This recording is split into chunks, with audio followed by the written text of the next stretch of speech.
کرنے والا رب ہے، کبھی اس کی بارگاہ میں جا کے آنسو بہا تو صحیح، کبھی اس انداز میں مانگ تو صحیح، پھر دیکھو کرم کیسے فرماتا ہے۔ بڑی محبت بھری بات، حضرت کی بات کرنے سے پہلے میں آپ کی سماعتوں کی نظر یہ بات کر دوں، بہت بڑے ڈاکٹر گزرے، ڈاکٹر محمد عمر ہڈیوں کے ڈاکٹر تھے سعودیہ کے اندر، اور انہوں نے اپنی یادداشت کے اندر 95 سال کے ہو کے مرے ہیں۔ انہوں نے اپنی یادداشت میں ایک بڑی خوبصورت بات لکھی ہے، سنو گے ایمان تازہ ہو جائے گا، محبت سے کہہ لو سبحان اللہ۔ کہ لوگوں میں ہڈیوں کا ڈاکٹر تھا، اس وقت پوری سعودیہ کے اندر میرے پائے کا کوئی دوسرا ڈاکٹر نہیں تھا۔ جب میں آگے بیٹھا تو بڑے بڑے امیر لوگ کئی مہینے پہلے مجھ سے ٹائم لیتے، یہاں پہ ہمارے ملک میں کچھ ڈاکٹر ہیں کہ کئی مہینے پہلے ٹائم لینا پڑتا ہے اور پھر جانا پڑتا ہے چیک کروانے۔ کہنے لگے میرا بڑا شورا تھا، غریب تو میرے کلینک میں آ نہیں سکتا تھا، بڑے بڑے امیر لوگ، اور ہماری سعودی حکومت نے وہاں پہ ایک سیمینار رکھوایا جس میں پوری دنیا کے ہڈیوں کے ڈاکٹر بلوائے، اور اس کی صدارت کا موقع مجھے ملا کہ تو نے ان کے سامنے جو ہے وہ مقالہ پیش کرنا ہے اور تو نے ان کے سامنے اپنی بات کرنی ہے۔ تو میں بڑا خوش تھا کہ اس دفعہ پوری دنیا کے ڈاکٹر آ رہے ہیں اور صدارت کی کرسی میرے پاس ہوگی، میں نے انہیں سمجھانا ہے تو میرا شعرا اور زیادہ ہو جائے گا۔ کہنے لگے میں نے پورے 4 ہفتے لگائے مقالہ تیار کرنے پہ، روزانہ آئینے کے سامنے جا کے بیٹھتا اور بار بار اسے پڑھتا کہ میں نے پوری دنیا کے ڈاکٹروں کے سامنے جا کے بات کرنی ہے تو کیسے کرنی ہوگی۔ کہنے لگے لوگوں وہ وقت آ گیا کہ جس دن میں نے روانہ ہونا تھا، میں ریاض کے ایئرپورٹ پہ آیا، میں نے ٹکٹ لیا، میں جا کے اندر انتظار کرنے لگا، ابھی فلائٹ اڑنی تھی، میں انتظار کر رہا تھا۔ کہنے لگا اچانک اعلان ہوا کہ باہر موسم بہت خراب ہو گیا ہے تو یہ فلائٹ آج کینسل ہو رہی ہے، نہیں جائے گی۔ کہنے لگا میں تڑپ اٹھا، میں نے کہا مجھے بہت ضروری جانا ہے، پوری دنیا کے ڈاکٹر میرا انتظار کر رہے ہیں اور میں نے مقالہ پیش کرنا ہے۔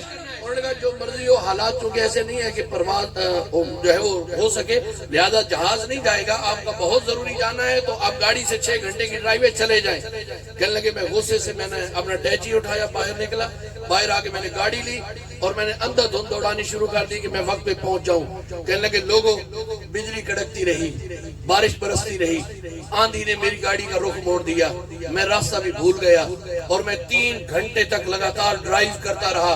کہنے لگے ڈرائیو کرتے کرتے پوری توجہ، میں ایک دیہات میں جا پہنچا، اچانک گاڑی کو جھٹکا لگا اور گاڑی بند ہو گئی۔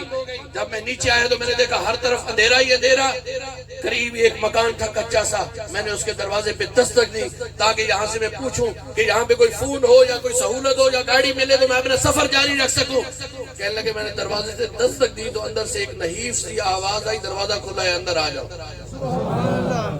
دروازہ کھلا ہے اندر آ جاؤ۔ کہنے لگے میں نے دروازہ کھولا تو میں نے اندر دیکھا ایک بوڑھی خاتون بیٹھی ہے اور ایک چھوٹا بچہ جھولے میں ڈالا ہوا ہے اور اس کا جھولا ہلا رہی ہے۔ تو میں نے جا کے کہا کہ بوڑھی اماں میں بڑا لمبا سفر کر کے آ رہا ہوں، میں نے جلدی جانا ہے، مجھے بتاؤ یہاں سے گاڑی ملے گی؟ اس نے کہا صبح گاڑی آئے گی، یہاں گاڑی کا تصور کوئی نہیں۔ احباب کہنے لگا کہ پھر میں نے سوال کیا کوئی ٹیلی فون کی سہولت؟ اس نے کہا یہاں بجلی کوئی نہیں، ٹیلی فون کیسے ملے گا؟ تو کہنے لگے وہ بوڑھی خاتون مجھے کہنے لگی مجھے لگتا ہے لمبا سفر کر کے آ رہا ہے، تھکا ہوا ہے، یہ بیٹھ جا، تو اس بچے کا جھولا ہلا، میں تیرے لیے کھانا لے آؤں، تو ہلا ذرا جھولا، میں تیرے لیے لے آؤں کھانا۔ کہنے لگے میں ناچار بیٹھا، میں جھولا ہلانے لگا، وہ بوڑھی خاتون اٹھی اور جا کے میرے لیے کھانا لے کے آئی۔ کہنے لگے کھانا میرے سامنے رکھا تو وہ پھر جھولا ہلانے لگی۔ میں نے کہا بوڑھی اماں یہ بچہ سویا ہوا ہے، اسے آپ چھوڑ دیں، کیوں ہلا رہی ہے جھولا؟ تو وہ کہنے لگی نہیں، یہ بچہ چونکہ ہڈیوں کا مریض ہے، میں جھولا بند کروں گی تو یہ رونا شروع کر دے گا، میں لگاتار اس کا جھولا ہلاتی رہتی ہوں، توجہ کیجئے گا۔ کہنے لگے جب اس نے یہ جملہ کہا میں نے شروع کی، میں نے جیسے ہی نوالا توڑا تو میں نے کہا اماں ہڈیوں کا مریض ہے تو کسی ڈاکٹر کے پاس جا کے اس کا علاج کیوں نہیں کرواتی، ساری زندگی جھولا ہلاتی رہے گی؟ کہنے لگے علاج تو میں نے ساری زندگی کروایا، جو کچھ تھا وہ بھی بیچ ڈالا، اس کے ماں باپ ایکسیڈنٹ میں مر گئے، یہ چھوٹا بچہ ہے اور میں ہوں، میں ایک ڈاکٹر کے دروازے پہ گئی، جہاں تک میری پہنچ تھی میں اس کا علاج کرواتی رہی، لیکن یہ ٹھیک نہ ہو سکا۔ ڈاکٹروں نے مجھے ایک بات بتائی کہ اس کا علاج تو ہے لیکن فقط ایک ڈاکٹر ہے جس کا نام محمد عمر ہے، وہ ریاض کے اندر رہتا ہے۔ تو میں تڑپنے لگی، نہ میرے پاس کرایہ، نہ وقت لینے کے لیے جو ہے حالات۔ کہنے لگی بس میں ایک کام کرتی رہی، پوری توجہ، کہنے لگی ایک کام، میں سحری کے وقت مصلی بچھا کے اللہ کی بارگاہ میں عرض کرتی اللہ میں ڈاکٹر عمر کے پاس نہیں جا سکتی، تو اٹھا کے میرے پاس لا سکتا ہے۔ اوے اللہ میں کمزور ہوں، میں نہیں جا سکتی، تو لا سکتا ہے۔ کہنے لگے نوالا میرے ہاتھ سے چھوٹ گیا، آنسو گرنے لگے اور میرے جسم پہ کپ کپی تاری ہو گئی۔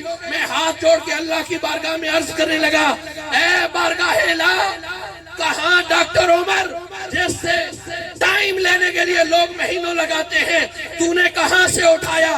کہاں فلائٹ نہ اڑی؟ کہاں سے گاڑی دلوائی؟ کہاں بارش کا انتظام کیا؟